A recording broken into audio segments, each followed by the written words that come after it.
में एक जिंदा इतिहास है। अब सवाल आता है कि इस जगह का नाम कश्मीरी गेट क्यों पड़ा। ये जगह जिसने पिछले करीब 400 सालों से दिल्ली को 1838 की जब मुगल बादशाह शाहजहां ने तय किया कि उन्हें आगरा की तंग गलियों में नहीं रहना, उनको खुली सड़कों पर पूरे शहर को अपना जुलूस दिखाना पसंद था, इसीलिए उन्होंने तय किया कि एक नई राजधानी बनाई जाएगी। और इसी तरह से नींव पड़ती है दिल्ली के एक और शहर की जिसे शाहजहानाबाद कहा गया, आज की तारीख में जिसे आप पुरानी दिल्ली के नाम से जानते हैं। इसी पुरानी दिल्ली में मौजूद है लाल किला। बादशाह ने इस शहर को चारों तरफ से एक ऊंची और मजबूत दीवार से घेर दिया था। यह दीवार इतनी मजबूत थी कि दुश्मनों को दूर रख सकती थी और शहर को सुरक्षा दे सकती थी। शाहजहां ने दिल्ली को घेरने वाली लाल किले की इस दीवार में 14 बड़े और करीब 16 छोटे दरवाजे बनवाए थे। इन दरवाजों के खास नाम हुआ करते थे। इन्हीं में से एक बेहद खास दरवाजा था कश्मीरी गेट। कश्मीरी गेट का नाम कश्मीरी गेट इसलिए रखा गया क्योंकि यह दरवाजा उत्तर की ओर खुलता था और यहां से निकलकर बादशाह कश्मीर की यात्रा के लिए जाते थे। यहां से जो सड़क निकलती थी वो सीधे ग्रैंड ट्रंक रोड से जुड़कर लाहौर और फिर आगे कश्मीर तक जाती थी। इसी वजह से जो भी कश्मीर की तरफ से आता या फिर जाता था वो इसी दरवाजे का इस्तेमाल करता था और यही वजह है कि इसका नाम पड़ गया कश्मीरी गेट। लेकिन कश्मीरी गेट को इतिहास में आके बहुत कुछ देखना था। जब यह गेट बना तो यह दरवाजा उस वक्त शाहजहानाबाद की नॉर्दर्न बॉर्डर को तय करता था। इसके आसपास शाही परिवार के लोगों और बड़े बड़े अमीर लोगों की हवेलियां हुआ करती थी। यह इलाका उस वक्त दिल्ली के सबसे पॉश इलाकों में से एक था, लेकिन शहर के सबसे मेन एंट्री पॉइंट होने की वजह से दिल्ली पर होने वाले हर हमले का गवाह भी बनता रहा ये कश्मीरी गेट। इस गेट के सामने ईरानी शासक नादिर शाह का हमला भी हुआ, जो कि दिल्ली पर हुए सबसे भयानक हमलों में से एक था। इसके बाद यह गेट गवाह बना मराठों की चहलकदमी और उनके दिल्ली पर कब्जे का। और जिस मुगलिया सल्तनत की दुहाई पूरी दुनिया में दी जाती थी, उन्हें हाथों की कठपुतली बना लिया और अंग्रेजों का दिल्ली में बोलबाला हो गया। उन्होंने पुरानी दिल्ली को अपना प्रशासनिक केंद्र बनाया और कश्मीरी गेट के आसपास का इलाका उनकी मोड़ आना अभी भी बाकी था। और वो मोड़ आया साल 1857 में। हुआ ये कि 10 मई 1857 को मेरठ की छावनी से सिपाहियों की बगावत शुरू हुई, जिसकी आग दिल्ली तक पहुंची। बागी सिपाहियों ने दिल्ली में एंट्री ली और लाल किले के चारों ओर जमा हो गए। ये लोग मुगल सम्राट बहादुर शाह जफर को अपना नेता बनाने की डिमांड करने लगे। शहर में अफरा तफरी मच गई और इस बीच में दिल्ली के कई अंग्रेज सिविलियन और आर्मी के लोग मारे गए। जो बच गए वो जान बचाकर शहर के नॉर्थ में पहाड़ी पर पहुंच गए, जहां उन्होंने कैंप बनाए और शहर पर नजर रखते हुए मिलिट्री हेल्प का इंतजार करने लगे। उधर विद्रोही सिपाहियों ने कश्मीरी गेट पर कब्जा करके उस गेट को सील कर दिया। इस एरिया को भारतीय सिपाहियों द्वारा आगे की प्लानिंग और स्ट्रेटजी पर डिस्कशन करने के लिए रैली पॉइंट के रूप में इस्तेमाल किया गया। अब यहां से शुरू होती है कश्मीरी बड़ा निशाना और सबसे बड़ी रुकावट थी शहर की मोटी दीवारें और उसके मजबूत दरवाजे, खास तौर पर कश्मीरी गेट। ब्रिटिश कमांडर जानते थे कि अगर दिल्ली पर कब्जा करना है तो कश्मीरी गेट को तोड़ना ही होगा।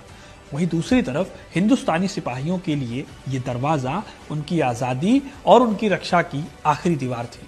वो जानते थे कि अगर ये दरवाजा टूटा तो दिल्ली हार जाएगी, इसीलिए वो अपनी जान की बाजी लगाकर इस गेट की हिफाजत कर रहे थे। इस तरह दोनों ही तरफ से पुरजोर कोशिश हो रही थी और इस कोशिश में 4 महीने तक ये घेराबंदी चली। फिर आखिरकार पंजाब से मदद लेकर दिल्ली पहुंचे एक अंग्रेज जनरल जिनका नाम था जॉन निकोलसन। अंग्रेजों के लिए निकोलसन किसी हीरो से कम नहीं थे, बहुत खतरनाक शख्स थे। आते ही उन्होंने अपने मीयर विल्सन को बिल्कुल भी पसंद नहीं करते थे। उन्होंने विल्सन के बारे में लिखा था, मैंने अपने जमाने में कई बेकार जनरल देखे हैं, लेकिन उनके जैसा अज्ञानी, धूर्त और रुकावट डालने वाला जनरल मुझे अभी तक कभी नहीं मिला। शहर की हालत को देखते हुए निकोलसन ने तुरंत फैसला किया कि दिल्ली पर हमला करने और शहर को फिर से अपने कब्जे में लेने का यही सही समय है। उन्होंने लिखा, खेल पूरी तरह से हमारे हाथ में है, हमें बस एक खिलाड़ी चाहिए जो मुहरे चलाए। बुजुर्ग विल्सन को निकोलसन की बात मानने के लिए मना लिया गया और 14 सितंबर 1857 की तारीख तय की गई। इस तारीख में निकोलसन को हमले का नेता बनाया गया। इस हमले में कश्मीरी गेट के जरिए शहर पर हमला करने का प्लान बना। 14 सितंबर 1857 की सुबह अंग्रेजों ने कश्मीरी गेट पर हमला कर दिया। इस हमले को निकोलसन ने खुद लीड किया। ये बहुत भयानक लड़ाई थी जो सर्द भरी सुबह से होकर कई घंटों तक चलती रही। इस लड़ाई में दोनों ओर से कई लाशें गिरी। आखिरकार अंग्रेजों ने कश्मीरी गेट का एक हिस्सा गिरा दिया।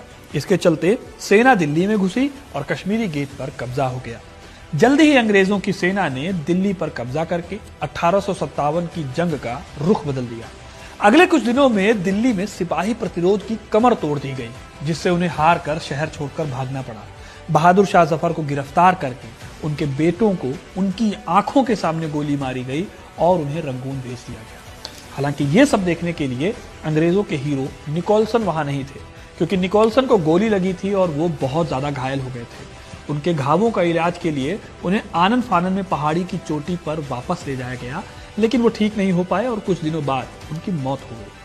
कश्मीरी गेट से कुछ दूरी पर उनको उसी जगह पर दफनाया गया जहां लड़ते हुए उनकी मौत हुई थी। आज भी उनकी कब्र वहां मौजूद है। विद्रोह के बाद अंग्रेजों ने यहाँ बहुत से भारतीयों को फांसी पर भी लटकाया था। ये एक तरह से अंग्रेजों का बदला था और वो दिखाना चाहते थे कि उनकी सत्ता को चैलेंज नहीं किया जा सकता। कश्मीरी गेट, जो कभी दिल्ली का गौरव था, इस समय पर डर और दहशत का सिंबल बन गया था। ये जगह अंग्रेजों की जीत का सिंबल बन गई। उन्होंने पुरानी दिल्ली को रीऑर्गेनाइज किया और कश्मीरी गेट के आगे ने सेंट स्टीफेंस कॉलेज, लुथियन रोड और एक बहुत बड़ा रेलवे स्टेशन बनाया, यानी कि पुरानी दिल्ली रेलवे स्टेशन। जल्दी ही कश्मीरी गेट वो जगह बन गई जहां से अंग्रेजों ने अपने नए शहर की नींव रखी। यहाँ का माहौल बदल गया था। अब यहाँ नवाबों के काफिले नहीं। उन्होंने इस गेट को दोबारा नहीं बनवाया, ना ही इसकी मरम्मत करवाई। उन्होंने जानबूझकर इसे टूटी फूटी आजादी के बाद इसे रेनोवेट किया गया।